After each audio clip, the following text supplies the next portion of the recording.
couple 192 units over the past 365 days. Ralph Michaels and Akeem Profit sit at number 1 and number 2 in NBA profit combined. Sitting in number 1 is Ralph Michaels at 107 units, and right behind him in number 2 is Akeem Profit picking up 86 units. For a limited time, you can get 7 days of NBA picks from both Ralph Michaels and Akeem Profit for only $69, coming out to less than $10 per day or less than $5 per day per handicapper. This special discounted price includes all NBA client releases over the next 7 days, including any rare 5% NBA best bets, generally priced at $35. You don't want to miss out on this 2-for-1 from our number 2 and 1.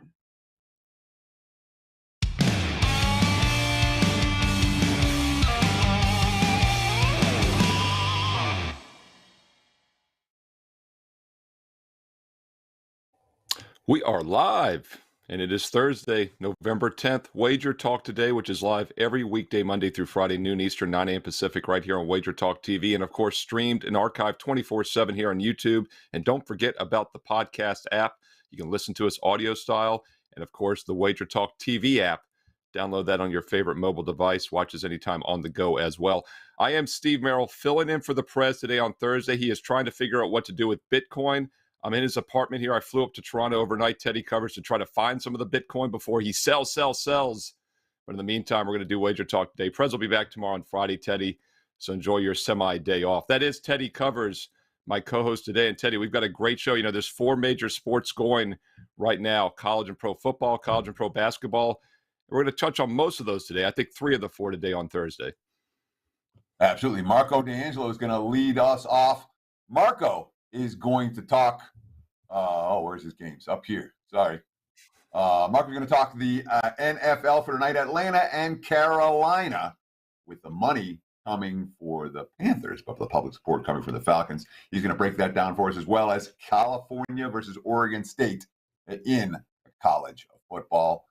Adam Trigger, too, is going to talk a little college football, Iowa, Wisconsin, and in college hoops, he's going to break down the Sacred Heart Rutgers game for tonight. Kelly in Vegas going to talk a little college football, Louisville, and the K-State game. And in my big game breakdown, I too am going to talk a little college football. We'll break down SEC style, South Carolina and Florida. So a loaded Thursday show. Back to you, Mr. Merrill. Yeah, once again, college basketball, college football, and pro football. Don't forget also the college basketball show. Now that baseball has done, college basketball shows on at 2 o'clock Eastern every day, live here on the network, and of course archived on YouTube and the app. We've got Drew Martin, Brian Power, and Tony Finn. College football show at 3 Eastern. And then we're not talking NBA on the show here today, but there's plenty of NBA talk at 4:15 Eastern on Thursday with Tony Finn, Tony Mejia, and Ronald Kabang from sportsmemo.com. Don't forget about sportsmemo.com as well, wagertalk.com. Speaking of wagertalk.com, let's bring on one of the co-founders, Marco D'Angelo. And Marco, right out of the gate, let's jump into Thursday night football. It's probably the most bet game of the night, without a doubt. And we've got the Atlanta Falcons, who were I think Ralph put this up. They're either the 11th or 13th. I think they're the 11th team in the past 33 years to start the season 6-0 against the number. And they have not covered any of the last 3 since.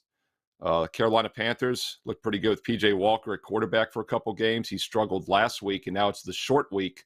Atlanta traveling the short trip up to Charlotte to play the Carolina Panthers. What are you doing with this one, Marco? Well, I'm going to be on the home side here with Carolina for a couple reasons. One, I always say don't overreact to one game. And I think the market has overreacted to Carolina getting spanked last week at Cincinnati. They lost 42-21. Now, that's an overreaction from the one game. But if you go back the game before that, these two teams met in Atlanta. And if you remember the game, it was a back-and-forth game. Atlanta had the game won. They were up 6 late, but the Carolina Panthers went down the field and scored in the final couple seconds of that game. Now, the play that they scored on wasn't a Hail Mary into the end zone. It was a legitimate pass route in which somehow the receiver got behind a defender. It was a perfect throw, a perfect catch, a touchdown, and we had a guy celebrating, but unfortunately, he took his helmet off in the celebration and got a 15-yard penalty, which made them miss the extra point, and it went to overtime instead of winning in regulation. And we know what happened in overtime. They missed the field goal in overtime, and then Atlanta went down and won the game. Reason I bring that game up is that line was -4 in Atlanta. It's -2.5 Atlanta on the road at Carolina. Why is Carolina getting this much? Because they got blown out at Cincinnati? Well, if you look a few weeks back, Atlanta played at Cincinnati too, and they got blown out just as bad. And Atlanta was getting 6.5 in that game. Carolina was getting 7 last week. So Vegas was telling us on a neutral field, this line should have been a 0.5 point. Then you throw in home field advantage, and everything I look at, Carolina should be a slight favorite. We're getting 2.5 points. I am using Carolina. This is going to be their Super Bowl, so to speak, playing on a Thursday night game. They're going to throw everything, at them from the kitchen sink. As far, they have nothing to lose, and that's a dangerous team in that type of situation. Full disclosure, because they are getting points, I'm going to add 6 more to it as well. I'm going to have Carolina in a couple teasers tonight with a few games for Sunday that I like. Low total, and you get to go through all those key numbers. So for me, Carolina and Carolina on the teaser. So I'm not going to argue with you about Carolina on the teaser. But you said about 6 things there that made my head want to explode.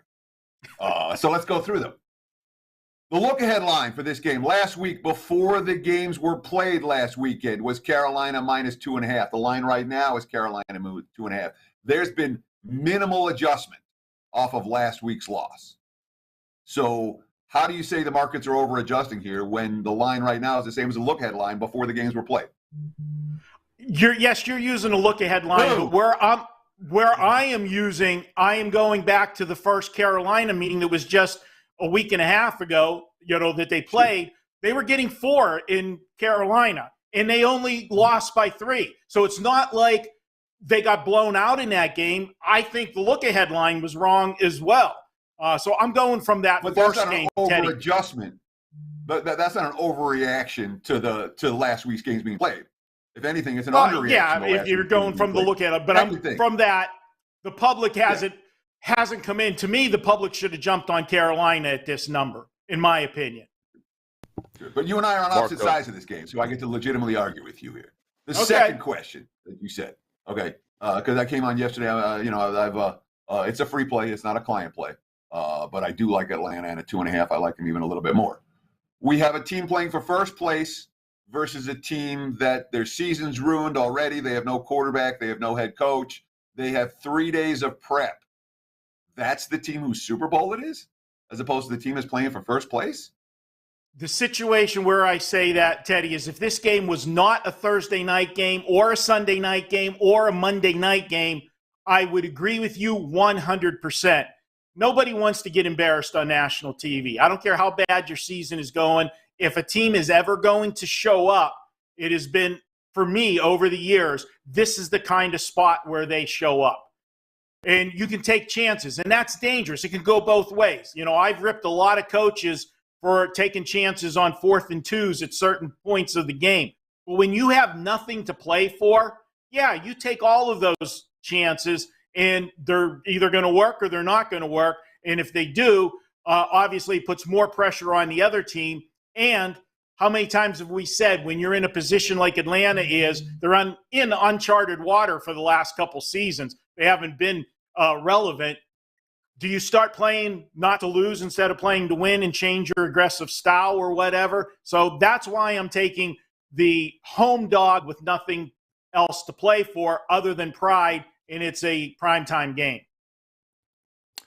By the way, Teddy, checking out the WagerTalk live odds screen, you can click on each individual book for the archived history. 1.5 was probably the look ahead. So not a huge difference from 2.5, obviously. But if you look, Teddy, at DraftKings, I track look-ahead lines like nobody's business, Steve. I track look-ahead lines. I know you do. WagerTalk live odds screen is not as good as my numbers. I track 5 books. I keep them all tracked. That's what I do.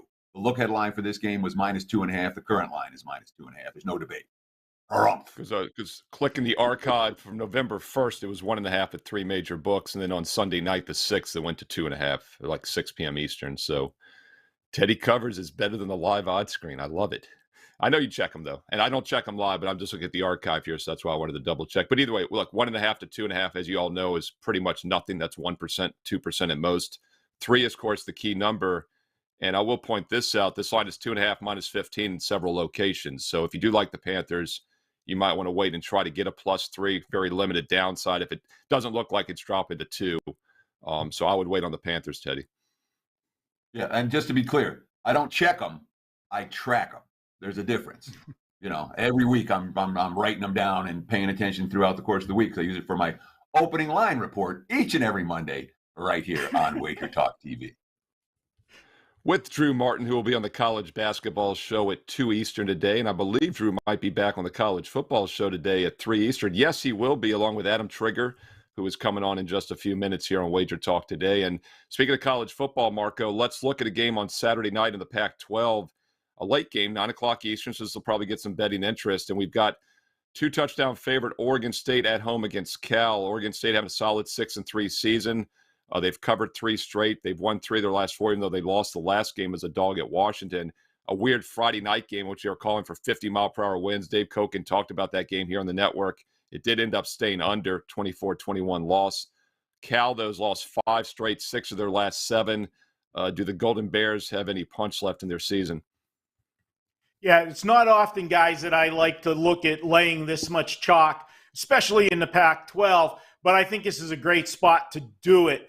I think John Q. Public is going to look, granted, yes, Cal has lost 5 in a row, but they're going to look at that last game and they're going to say they were a 21.5-point underdog at USC and they only lost by 6.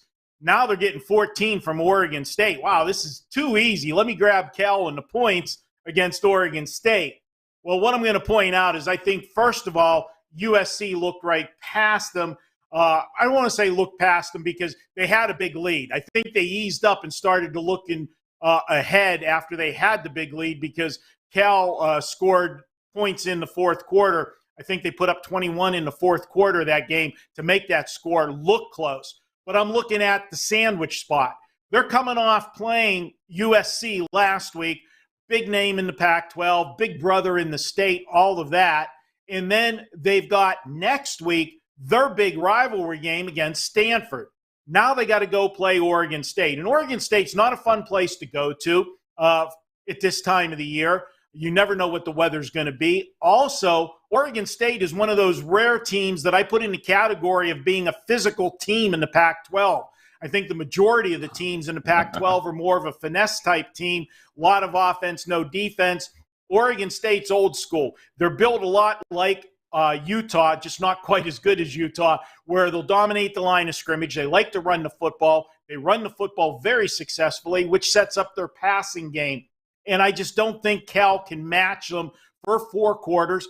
And unlike USC that maybe eased up or started to look ahead to the next game, Oregon State's coming off a loss. They'll be focused. They've had an extra day because they did play on Friday. So all of that lines up to me to go ahead and lay the points. And here's a little stat for you on Oregon State. The last 2 seasons, when they've been a home favorite, about 7-0 against the spread. I'll go ahead and take the Beavers and lay the 14. So I am not against you on this game, Marco, so we will not debate. I will just ask you a question. And the question is this. All right, you talked about some of the concerns about the spot for Cal. The last 3 weeks, Cal's played Washington, Oregon, and USC. Arguably, along with UCLA, 3 of the 4 highest power-rated teams in the Pac-12. This is, in theory, a step down in class from what they've just faced. Does that? And the other thing is that they haven't been getting blown out. I mean, Cal's got a defense that's good enough that ensures they don't get blown out very often. So, given the defensive acumen, given the fact that this is a step down from who they've been playing in recent weeks, given the fact that you're getting 2 touchdowns, does any of these things scare you? I can't disagree with you on that, but I'll say this much, Teddy, and go back to the style of Oregon State. You said, playing Washington, playing Oregon, playing USC, you played 3 of the top 5 teams probably in the Pac-12. I feel they're beat up as well. And the last thing you want to do when you've been banging your head for consecutive weeks is play a team the style of Oregon State that's going to pound the football down your throat. and be fit. You're going to have to make tackles on running plays like 40-plus times in the game. I think they get wore down. I think playing that schedule and then playing this type of team is actually a bigger advantage to Oregon State.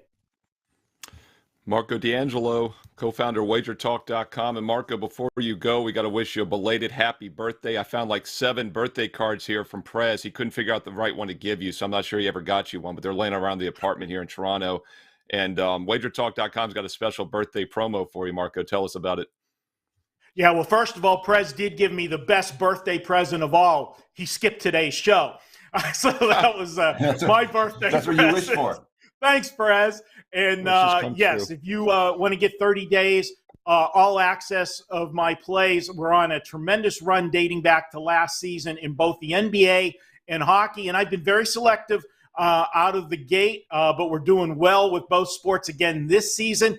Head over to WagerTalk. You can get a 30-day all access for just $199 when you use coupon code BDAY.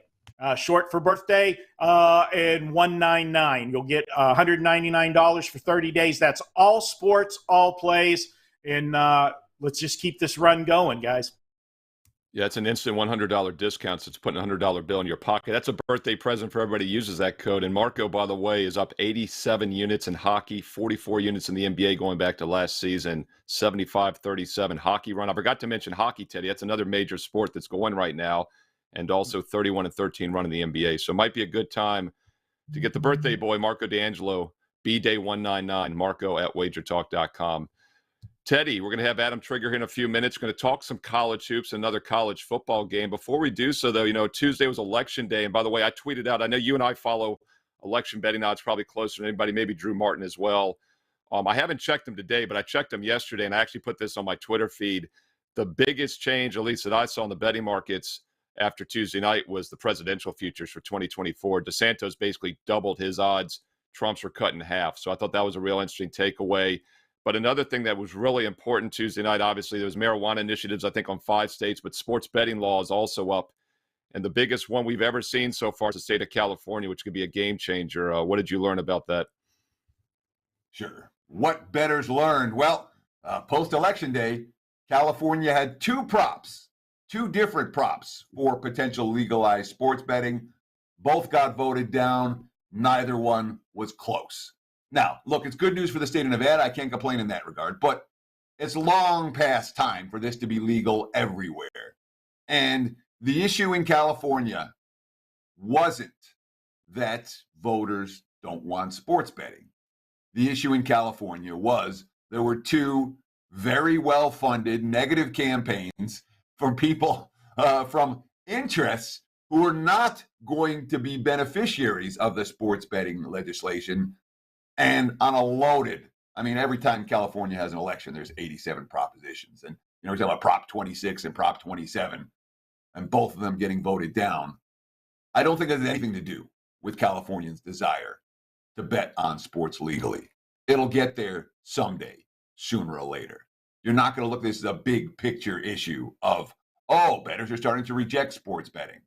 That's simply not the case. What happened here is that, those who are not going to benefit put a lot of money in against it.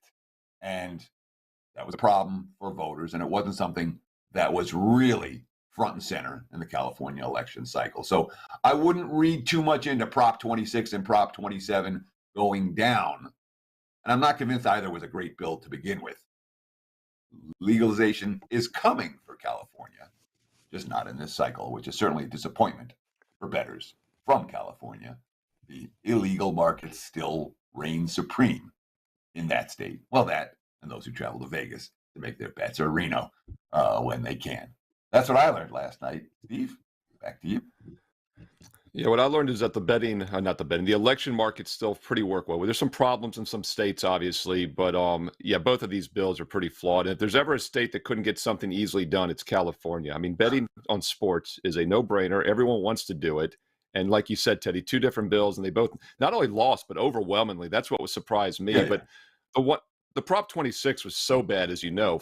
For people to understand, the 2 different bills, one of them allowed in-person only betting, basically like at 4 of the casinos or racetracks, And then the Prop 27 made more sense. It was online and mobile sports betting, which is a no-brainer. I think we would all agree.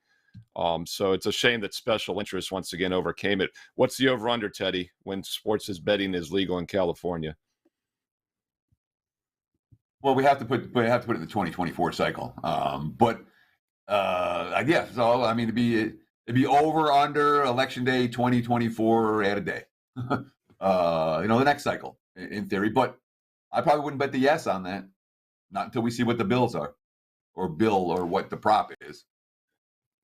Yeah, I mean, you got to have one bill, first of all. When you have competing bills like that have in-person and mobile, I mean, it doesn't make any sense. And by the way, 2024 will be a huge turnout, of course, because that is a presidential election. I doubt the turnout was as big here in 2022 because most of the House seats there are pretty locked up in California one way or the other. So it looks like we won't have sports betting for at least a couple more years, most likely in California. And that was good news for the state of Nevada.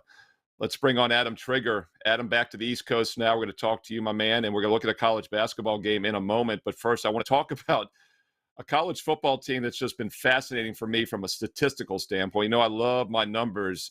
We're going to talk about the Iowa Hawkeyes and Wisconsin. You know, Wisconsin's been kind of a ugly, good defensive, ugly offensive team over the years, but Iowa's taken it to a new level this year. The biggest dichotomy I've ever seen between a good defense and a bad offense in probably the history of college football. I've been doing this for 26 years.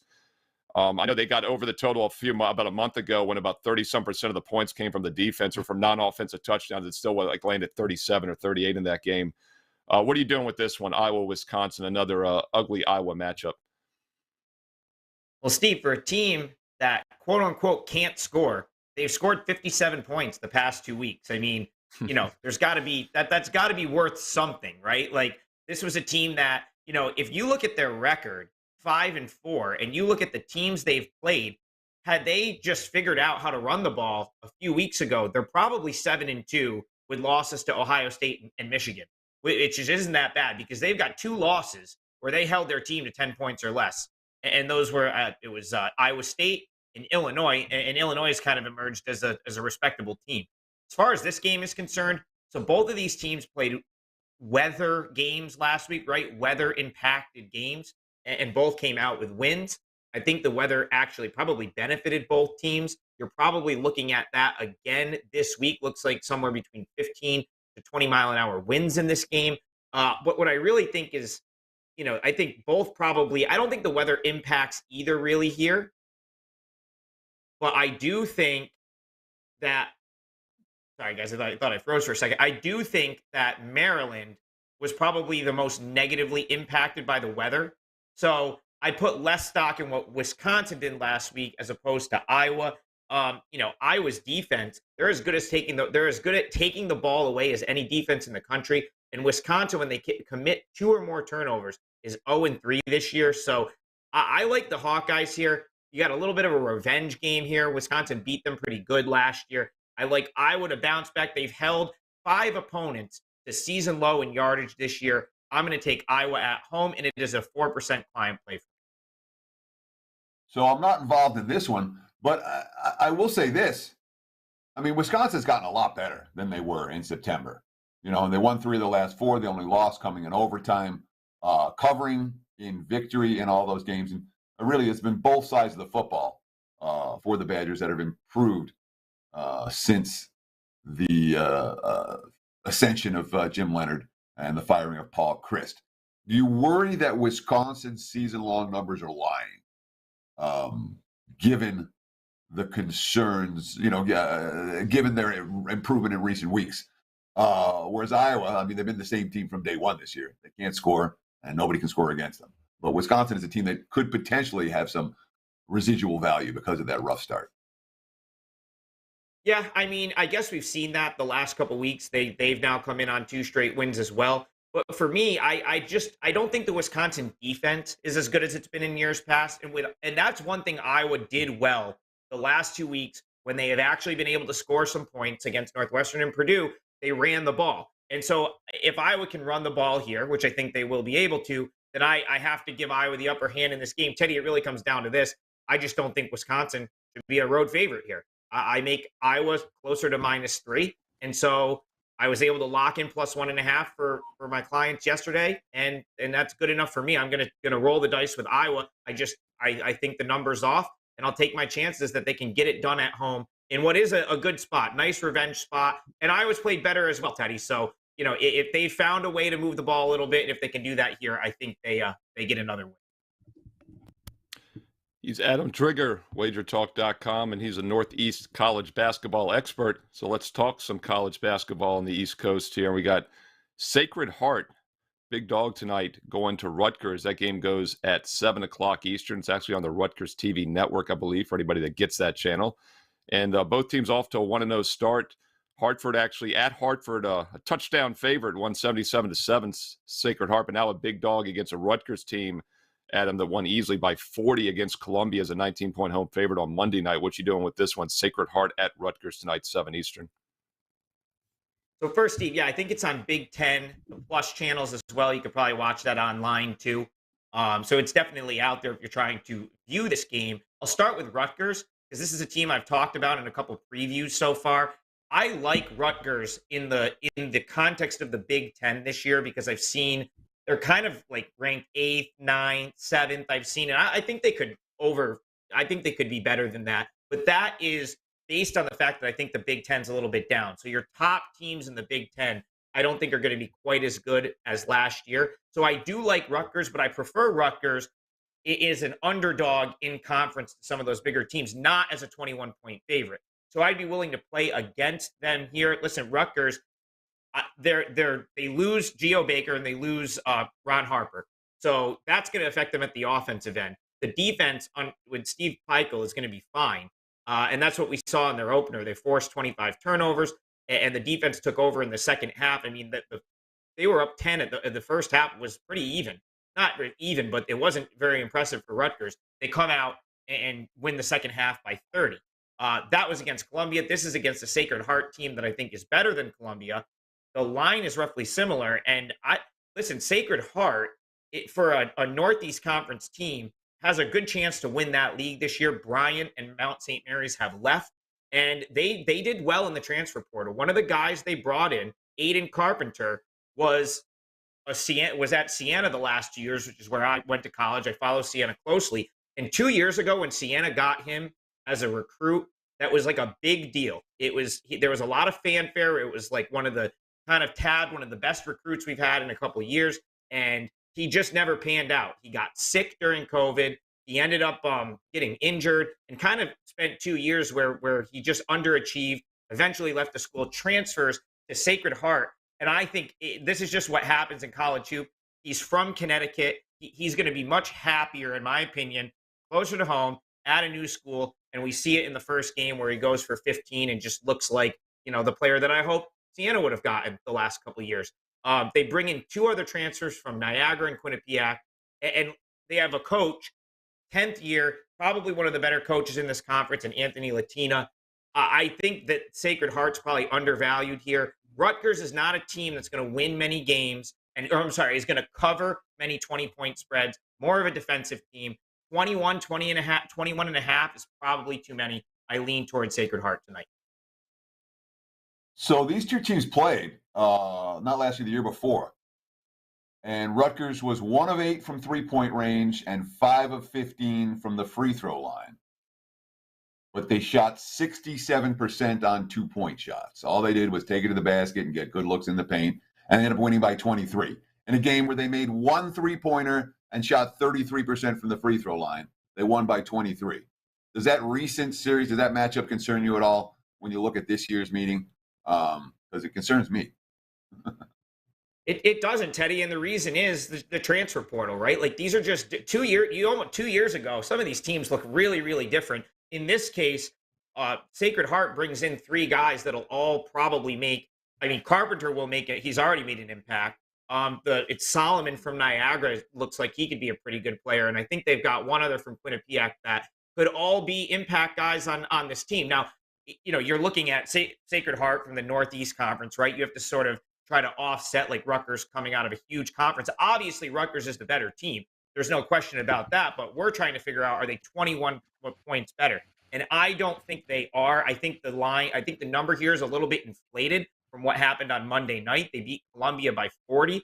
I think this will be a tougher game. And yeah, the concern for me with Rutgers is the offense, right? Because whenever they needed a shot, it was always Harper and Baker that seemed to be the ones that could kind of create their own shot and get the shot up. This year, I think the defense is going to be fantastic. They have some guys that can score, but it's the second game of the season, and that rust could play out here. So I'd be willing to take the 21 points, 21 and a half, whatever you can get it at. I think Sacred Heart might hang around in this game. That's Adam Trigger, and he is a college basketball expert. When you're talking Sacred Heart, you know your stuff. And don't forget, Adam and any capper right now, you can get 7 days of college basketball for a very special price, just $49 for a 7-day college basketball special. It's the opening week special. We did it for hockey, did it for the NBA. Get it now with college hoops. Get your feet wet and get your bankroll started here. And what I think is the best moneymaker in all of sports betting, college basketball. And Adam, you'll be back also at 3 Eastern today for the college football show here on the network. And also see you got a big Thursday night 5% NFL best bet. Tell us about that. Yeah, so I've got a 5% play in the NFL, 12-5 on my last 17 football 5%ers. That goes in the NFL tonight. I just gave you a 4% college football play for free in Iowa. I have a college basketball play posted, not the one I just spoke about. But if I do add the Sacred Heart game as an official client play, I will tweet that out. And guys, I'm just going to leave you with this because you're going to think I'm nuts for this, but I think I still follow Aiden Carpenter's mom on Twitter because she was just tweeting out injury updates for her son when he was at Siena. Like she was just firing it out on Twitter. And we didn't know if he was going to play. So I actually had Twitter alerts set on Aiden Carpenter's mother at one point because that's what you got to do sometimes to get info on these smaller conferences. So he's at Sacred Heart. I think he's going to have a good game and keep them within the number tonight. That's Adam Trigger, WagerTalk.com. And Adam, what's your Twitter header? At Top Flight Sports SI, correct? I didn't pull it up. At Top Flight SI on Twitter. Yeah. Gotcha. At Top Flight SI on Twitter. Adam Trigger, WagerTalk.com. And Teddy, you got a big 5% NBA play going tonight. We're going to talk more about that after big game breakdown because I want to tease everybody. So we'll be back in 30 seconds. A little college football big game breakdown and then some news on a very strong NBA best bet from Teddy Covers as well. We'll be right back. 30 seconds.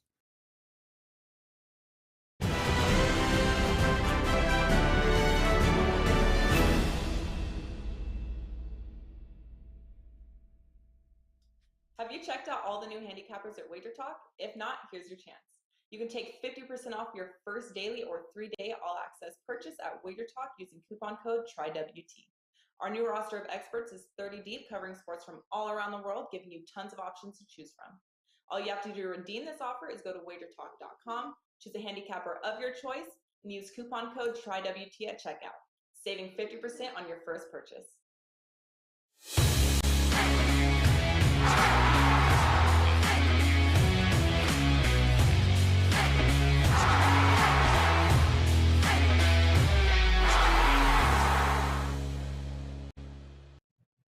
It is time for today's big game breakdown. Let's talk some college football, SEC style, the Saturday afternoon. The South Carolina travels to Florida. Right now, looking at the WagerTalk live odds screen, I'm seeing the Gators pretty much -8 across the board. Total in this game sitting at 59. They tell me I'm not hyping enough, so I need to hype. I do have a 5% big ticket, my first 5% big ticket of the season in NBA for tonight. 82-41 in NBA action since last February. That's 67%. The big tickets are 45-21, 69%, I believe, and that dates all the way back to 2021. So it's 18 months of consistent success with the 5%ers. You can check those out right now at WagerTalk or sportsmemo.com. Let's talk about Florida and South Carolina. Look, Gators haven't turned the ball over in each of the last 3 weeks. What's their game plan here? They want to run the football. Senior day, here's a quote from Billy Napier. Big day in the swamp, sold out. We announced last week that it'll be senior day for 17 players. We got a group that wants to send this group out the right way. What's Florida's best game plan? They want to keep the football on the ground as much as possible. When they're running the football effectively, that's what makes the Gators offense work. Spencer Rattler versus a good defense is not a quarterback that I trust. And look, the Gators have a very good defense, getting better by the week. More Napier quotes talking about how earlier in the season, there was one guy at a position that was a problem.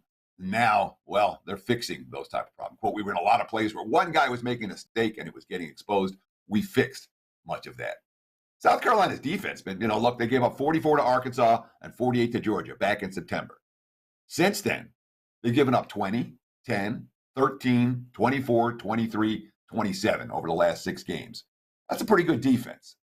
So I've got my concerns about South Carolina's ability to march up and down the field against the Gators. They ain't going to do that.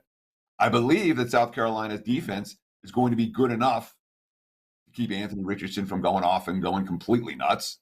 And I think Florida's going to use a run-based game plan. Put all those factors together, what are we looking at? Under 59 on Saturday in the swamp between Florida and South Carolina. There's your big game breakdown. Back to you, Mr. Merrill. That is Teddy Covers, and he's got a big 5% NBA play going 45-21 run in the NBA. And as Teddy knows, this is a great time of year to be betting the NBA. I had the Nets last night, Teddy, a nice 27-point winner there against the Knicks. A lot of value in college and pro basketball. I know we talk and focus a lot on football, and the general public likes football, but man, November is a great time to be playing college hoops and pro hoops. And don't forget, college basketball show 2 Eastern, college football 3 Eastern, NBA 4:15 Eastern here on WagerTalk TV and archived on the YouTube channel and on the app, which you can download for your mobile device. Let's bring on Kelly Stewart. Kelly in Vegas on Twitter, and hopefully not Kelly in Florida this weekend. Kelly, did you survive Hurricane Tropical Storm Nicole? And where are you located? It's raining here, but it's just fine. It's a nice change of pace from the daily sunshine and beautiful weather. So kind of one of those quiet days. Going to get lots of work done. I'm headed to Waco this weekend to watch my K-State Wildcats take on my good friend Chris's Baylor Bears. We're going to get into that one here in a minute, let you guys know what I think. Yeah, K-State is a game I always want to talk to you about because you obviously follow them as close as anybody. So before we do that, though, let's look at that Louisville game in college football. Real up and down season for Louisville. What are you going to do with them this week?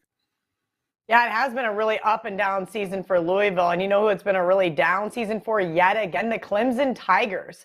And you're going to hear us as handicappers who do a lot of media stuff. We always want to find a narrative, right?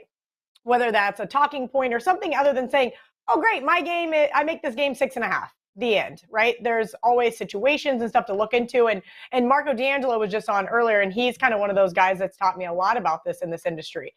And this is a classic bubble burst spot here for Clemson. A couple weeks ago, Clemson on the ropes to Syracuse. Great call by Adam Trigger on that one. I joined him plus the double digits there. Last week, I looked at Notre Dame and I decided to pass because I wasn't sure about this Irish team. They had played up to their level of competition several times, but this is a defense in Clemson that has just not been the same since Brent Venables left. Are they still a really solid football program? Yes, but I do believe Notre Dame took the wind out of their sails last Saturday. Louisville 5-1 in their last 6 games. This team has a lot more to get up for situationally here.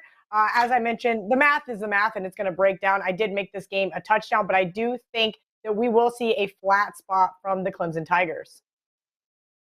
So I, too, have Louisville on my short list this week, Kelly. I would only look in that direction. But going back and looking, because Clemson's got a pretty good established track record at this stage under Dabo. It's not like this is the first time that they've suffered a loss in October or November. And I went back and looked, and I didn't go back further than 10 years. I thought 10 years was enough. Boy, they've been good coming off a loss. They haven't lost back-to-back games in 10 years, and every time they've suffered a loss, they've bounced back and won the next week, and a lot of them have come by big margins, including last year. Does that concern you here? Because I'm with you. I mean, I think Louisville's a way undervalued commodity because of that poor start they had. And since then, Absolutely. They've been a juggernaut. They're 6-1 their last 7 ATS and making everybody money. But Clemson's track record under Dabo is win off the loss, not let the hangover effect come into play. What makes you think this year is different? That's funny. I asked Ralph Michaels. There's 2 bubble burst scenarios, if you will. I gave out one as my best bet on, on bet on it yesterday. I gave out the other leg of my money line parlay last night out on the hustle. So I was going to give out the third leg, which is Louisville here. And every single one of those games is a bubble burst scenario. And I had Ralph Michaels look up every single other coach. I'll give you guys a hint. Nick Saban's one of them, and how well they perform off a loss. I looked at Brett Bielema. There's another little hint on who else I may be on this weekend. And every single one of them is great off a loss. And that does concern me, Teddy. But I also try not to buy into that too much, just because I do also think that sometimes when teams are not clicking, this is not your traditional Clemson team. They were not last year. I bet against them on a couple of occasions, took the money line dog and got the cash. And I think that's exactly what I'm looking at here. Sometimes those teams don't bounce back as well. And missing some of those key components from the coaching staff that Dabo's had all those years, I think plays a role in that as well. So I am bucking the trend here, but I agree with you. And there are certain juggernaut coaches that you don't want to bet off a loss, but I'm going to do it here. I really think that this is a Clemson team that has not impressed me whatsoever all season, and now kind of getting the snub, if you will, from the committee, amongst other things. It's going to be hard for them to bounce back. Now, is Louisville going to get the outright win? They might. They might catch Clemson on a bad day. We've seen it happen before, but I think 7 is entirely too many.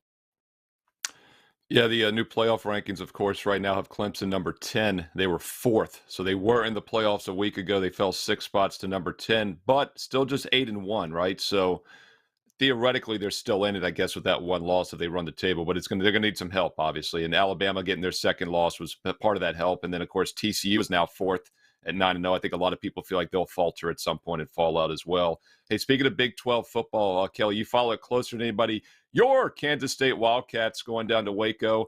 As you said, you'll be in attendance. And the Baylor Bears, right now, about a 2.5-point home favorite. This is a Baylor team that's 6-3 on the season. Kansas State also 6-3.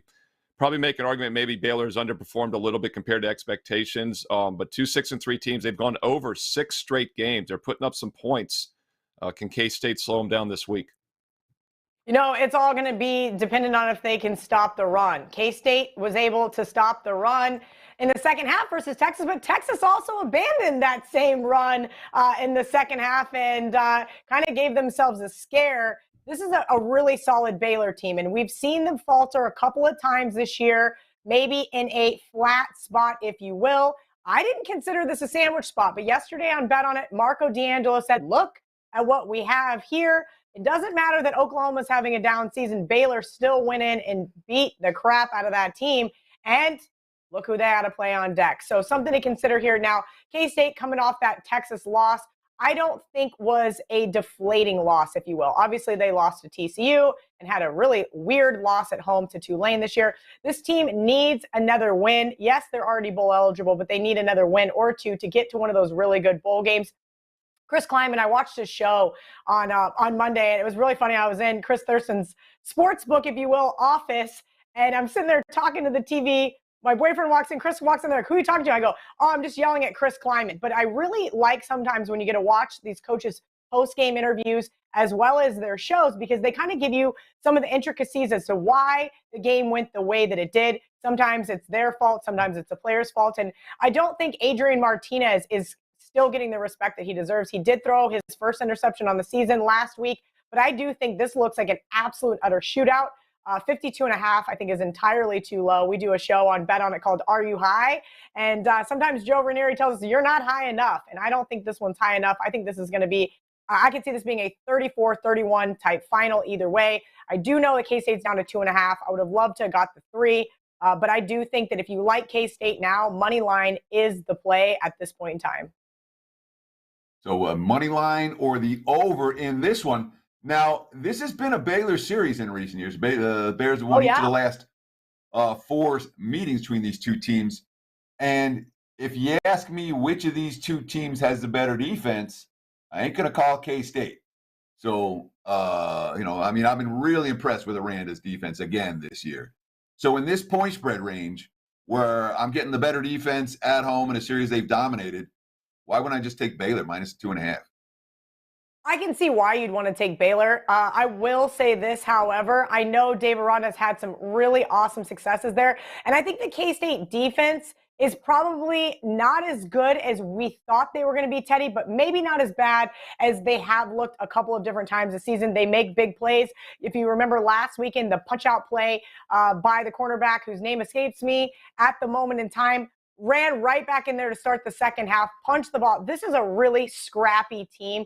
I know there's not a lot of big names on this Wildcats defense, but they have an awesome leader in the defensive end whose name I'm not even going to try to pronounce. That being said, I know Baylor, if they can win this game and if TCU can beat Texas, they're into the Big 12 championship. So something also to think about there as that point in time. But I think this is kind of a buy low spot on the Wildcats, similar to it being a buy low spot last weekend on Texas.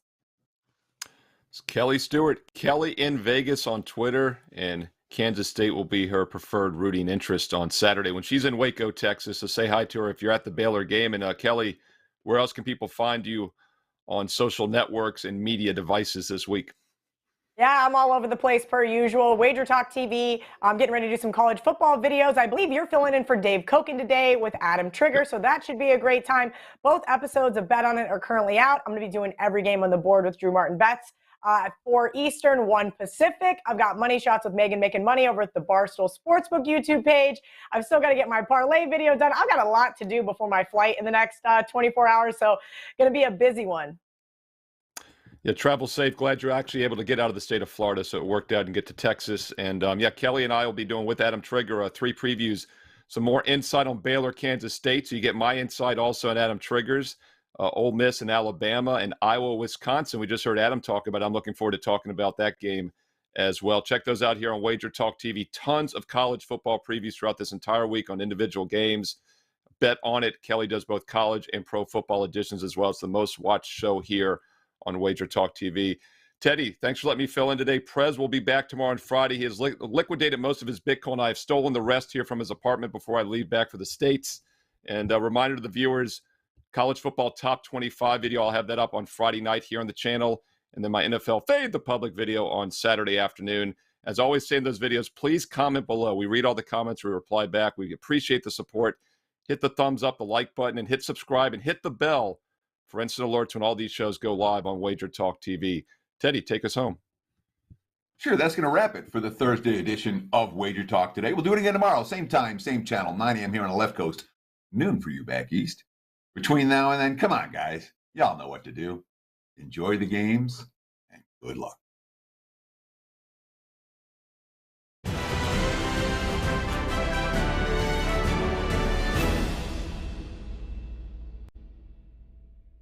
Up 192 units over the past 365 days, Ralph Michaels and Akeem Profit to that number 1 and number 2 in NBA profit combined.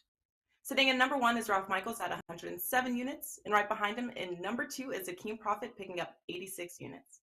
For a limited time, you can get 7 days of NBA picks from both Ralph Michaels and Akeem Profit for only $69, coming out to less than $10 per day or less than $5 per day per handicapper.